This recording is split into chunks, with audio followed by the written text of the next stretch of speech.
right, we have started our tour. Going to see some flamingos. We're going to some historical spots and Turks and Caicos, and I can't run up my battery because my battery is only. We're gonna eat some good food. And we're gonna eat some good food and have some good rum drinks. That good old Caribbean rum punch, rum punch, rum punch. Yeah, man. Yeah, man. And we're gonna be on a private beach, and we're gonna be hanging out with good people. Go ahead. Oh, look, that was a little bumpy, but he said 1 car length. It's gonna be hard to keep only 1 car length the way they driving. Look at the cars in front of us, and the cars behind us also got to keep up. Slow down. Here we go. And look at the island. You guys get to see the island. Local village this way. If you look directly behind us, we have a painting of him at the back of the hallway. Also to the right in the courtyard, we have a partial sculpture of him as well. And a plaque below just telling us a little bit of information about him. Once I'm done speaking, if you guys would like to take a closer look at the plaque or come inside, just take a look up here. They have a board with some old articles as well about the Honorable Jags McCartney. You guys can feel free to come and take some pictures, whatever you like to do, all right, ladies and gentlemen? So the Honorable Jags McCartney was a human rights activist here in the Turks and Caicos Islands during this time before he passed away. Whenever people needed representation, they'd always go to the Honorable Jags McCartney if they had something to say and they didn't, or they were too afraid to say it, or they just needed someone else to say it. They would go to the Honorable Jags McCartney. He was also one of the first local lawyers here in the Turks and Caicos Islands. So even that kind of representation, law representation going to court, he would always represent locals here on the island. Sometimes he would have to represent people free of charge. They couldn't afford it, but he was a man of the people and he wanted what was best for us here, the people in the Turks and Caicos Islands. He had one famous case with a lady, last name Gardner. She had a huge land for property right here in Grand Turk, and the government was trying to take from her at that time. The Honorable Jags McCartney represented her in that case, and he won that case for her. And today, she still has that property, and it's extended on to her family as well. A lot of the property here in the Turks and Caicos Islands is generational family property or family property. It all depends on your name here. A lot of names are famous here in the Turks and Caicos Islands. Just like you go to any other country, you have a lot of indigenous famous names right here in the Turks and Caicos as well. Such as my name, Bean. My last name is Bean. Even McCartney is a famous indigenous name here in the Turks and Caicos Island, Lightburn, all different kinds of people. And everybody here know everybody. Like I tell you, sometimes the best way for you to get things here done is with a little bit of pull. You guys know what I mean? If people know you, you got a little bit of pull, because a lot of things move slow here sometimes. They tell you all the honest truth, all right? But on June 6, 1969, the Honorable Jags McCartney started a forum club right here in Grand Turk, and it was known as the Junkanoo Club.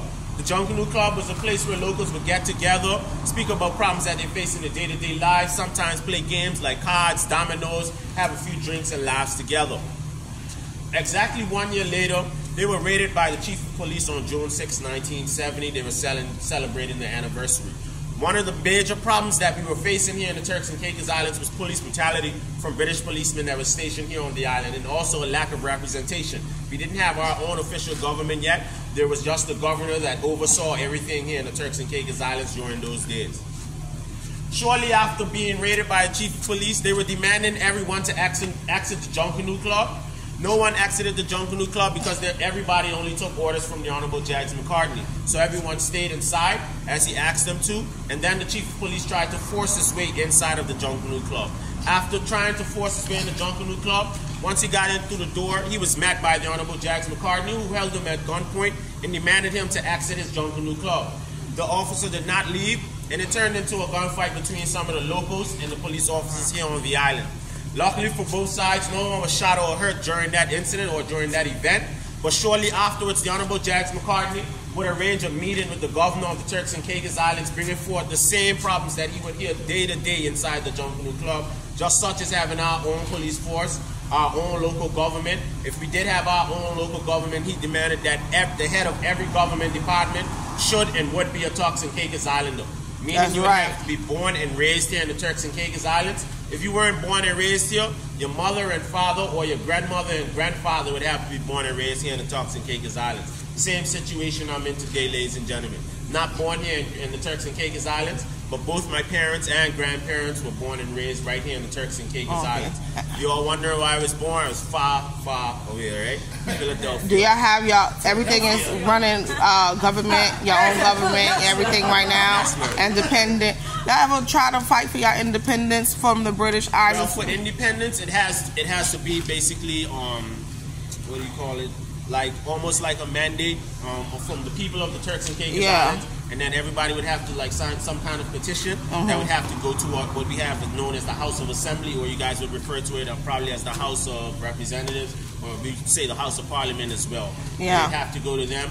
But for that to happen, it'd have to be the majority of the people here in the Turks and Caicos Islands voting, for independence for us to try to start doing anything towards gaining independence. After that would be passed here in the Turks and Caicos Islands, then it would have to go to the House of Parliament in the United Kingdom. Like every amendment or every law, anything we have to do with Constitution here in the Turks and Caicos Islands before this actually passed to us or any changes are made.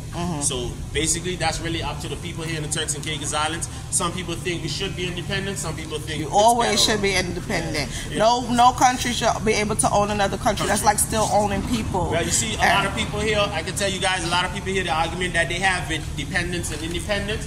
The Turks and Caicos Islands has little to no resources, all right? So we really don't have enough resources to support ourselves economically or financially here in the Turks and Caicos Islands. A lot of things that are covered, that we should cover by ourselves. The United Kingdom covers that for us, such as like our border patrol. They have control of the prisons here in the Turks and Caicos Islands as well. They also have control of our Marine police officers and our Air Force police officers as well. So they take control of a lot of things, or they take responsibility for a lot of things that cost money here in the Turks and Caicos Islands. Most especially the border patrol or border control here in the Turks and Caicos Islands. Illegal immigration is a huge problem here in the Turks and Caicos as well, you guys. All right. We have a total population of about 50,000 people, and about 15% of that is actually indigenous people here in the Turks and Caicos Islands. All right, ladies and gentlemen, and that was the census just done earlier this year, about 2 months ago here in the Turks and Caicos Islands.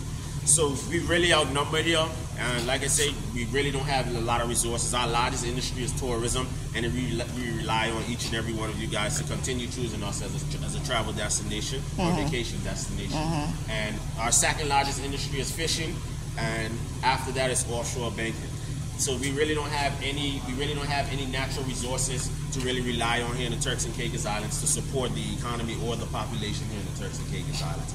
Even like our agriculture, all the groceries that we buy, everything like fruits, vegetables, all that kind of stuff, everything is imported into the Turks and Caicos Islands. All right, ladies. Yeah, the cost of living here is expensive. $7.50 per gallon for gas. Just to give you all a head start, and that's U.S. dollars. Wow. Wow. Yes. Wow. So, yes, you guys, after having that meeting with the Honorable G.A.A.B McCartney, the governor then went to the United Kingdom at the House of Parliament, bringing forth the same demands on representing us as Turks and Caicos Islanders. And the Queen of England then granted us our first elections of August 1972. The Honorable G.A.A.B McCartney ran in that elections and also found the party that he ran for, known as the PDM, or the People's Democratic Movement, the oldest political party here in the Turks and Caicos Islands today, ladies and gentlemen. When running in that elections, he did not win that elections, but he ran again 4 years later in 1976, and he became the first person to unanimously win in elections here in the Turks and Caicos Islands, and also the youngest elected leader of any Commonwealth country in history, at the age of 31 years old when he was elected here in the Turks and Caicos Islands, ladies and gentlemen. Remember I told y'all some names are famous here. One of the reasons why my name is, if y'all want to know, like Honorable G.A.A.B McCartney, my dad ran in the elections with the Honorable G.A.A.B McCartney in 1976 as well, and he became the Minister of Sports, Health, and Education here in the Turks and Caicos Islands. So that's why my name is kind of famous here too. So anybody who see me, y'all probably notice a lot of people waving at me, telling me hi, or they might not even call me David. You might hear some people say TJ or Young Herbert. My dad's name is Herbert. They might call me Young Herbert or TJ. Okay. All right. So even though people know your name and stuff, sometimes they call you by your parents' name or one of your siblings that you may look like. All right. So so shortly after winning the election in 1976, the Honorable G.A.A.B McCartney made a press conference for the Turks and Caicos Islands, stating in that press conference that he would not be collecting a salary his first 2 years in office, him nor his deputy leader. The reason why they did that is because they wanted to encourage the economic growth here in the Turks and Caicos Islands, because we were just a new form government, or new constitutional government here in the Turks and Caicos Islands, ladies and gentlemen. Today, like I told you guys, we are not an independent territory. We're still a dependent territory here in the Turks and Caicos Islands. But we wouldn't have our own constitution without the Honorable G.A.A.B. McCartney and the work that he did in this time before he passed away. On May 20th, 1980, May 29th, sorry, ladies and gentlemen. May 29th, 1980, the Honorable G.A.A.B. McCartney was flying from Canada, from a Commonwealth meeting. His plane was flying over New Jersey. When he crashed in New Jersey, he was announced dead at that crash site. He was flown back into Grand Turk, driven right from the airport onto this street, and he was buried and laid to rest right here. This is his final resting spot, and that's why this is our national memorial park, our national memorial site. All right, ladies and gentlemen. Shortly after the Honorable G.A.A.B. McCartney passed away, the Chief Minister of the Turks and Caicos Islands after him, his name would be the Honorable Eddie Osman. Okay, ladies and gentlemen.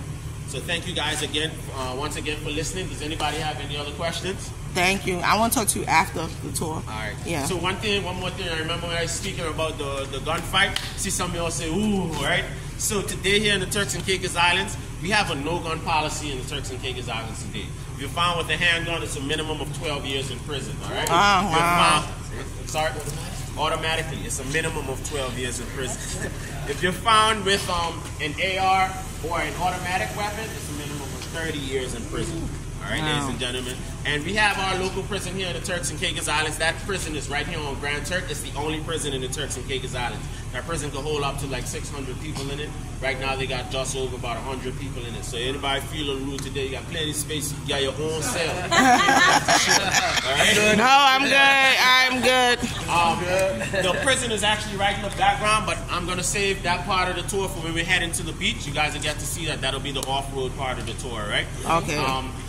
Next stop we're going to have is going to be in downtown. All right, ladies and gentlemen, you guys are going to have 20 minutes to walk around, do some local shopping, try some local foods, whatever you would like to do. Bear in mind, when we're at downtown, you might feel a little hungry, you smell the food and stuff. There is food at the beach for you guys as well. On this tour, the food is included, all right? Okay. If you want to know what that food is, I'll tell you guys in downtown what it is. So while you're in town, if you want to try something else, you can try something else. If I tell you now, you might forget. So I'll tell you when we get to downtown. Okay, right? thank you. Can you Oh, sorry. Hold on.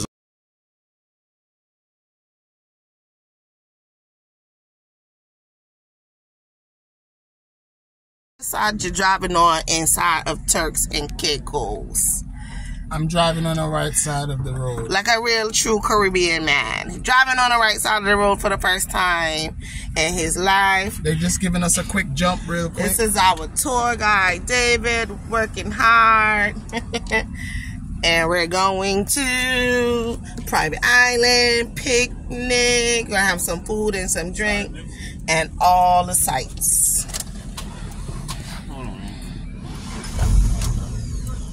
Start it again. And we're trying to get our car working for the excursion that we paid for. Hopefully everything goes good. Everybody pray for us.